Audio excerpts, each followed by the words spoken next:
बंटी सतीश पाटील साहेब आपल्या सोबत आहेत, काँग्रेसचे नेते. आपण त्यांच्याशी बोलणार आहोत. जे व्हिडिओज फोटोज समोर आले महाराष्ट्र हळदला आणि तुम्ही जेव्हा पाहिलं तुमची पहिली प्रतिक्रिया?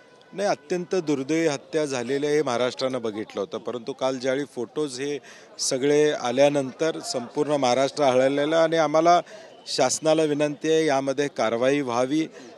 महाराष्ट्र गेले 2 महिने या सगळ्या प्रकरणावर चर्चा चालू आहे, परंतु आता कुठंतरी हे फोटो बाहेर आल्यानंतर किमान आता तरी नीतिमत्ता ठेवून कारवाई व्हावी अशी आमची अपेक्षा आहे. राजीनामा देतील धनंजय मुंडे असं वाटतं? अशी चर्चा प्रसारमाध्यमात चालू आहे, अजून झाल्याशिवाय कळणार नाही. मुख्यमंत्री राजीनामा घेण्याच्या तयारीत होते, मुंडे द्यायला तयार नव्हते असं पण म्हणताय. आता 2 बाजू आहेत त्याला.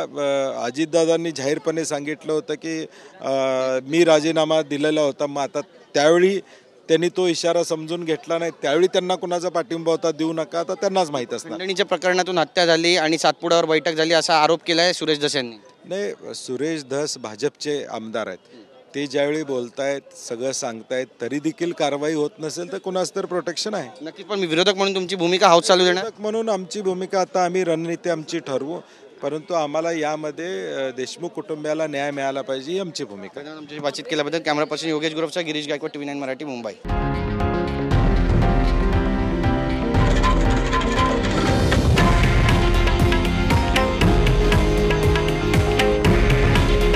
हे आहे देशातील नंबर 1 न्यूज नेटवर्क आणि आपण पाहत आहात TV9 मराठी. काळजी तुमची, हित महाराष्ट्राचं.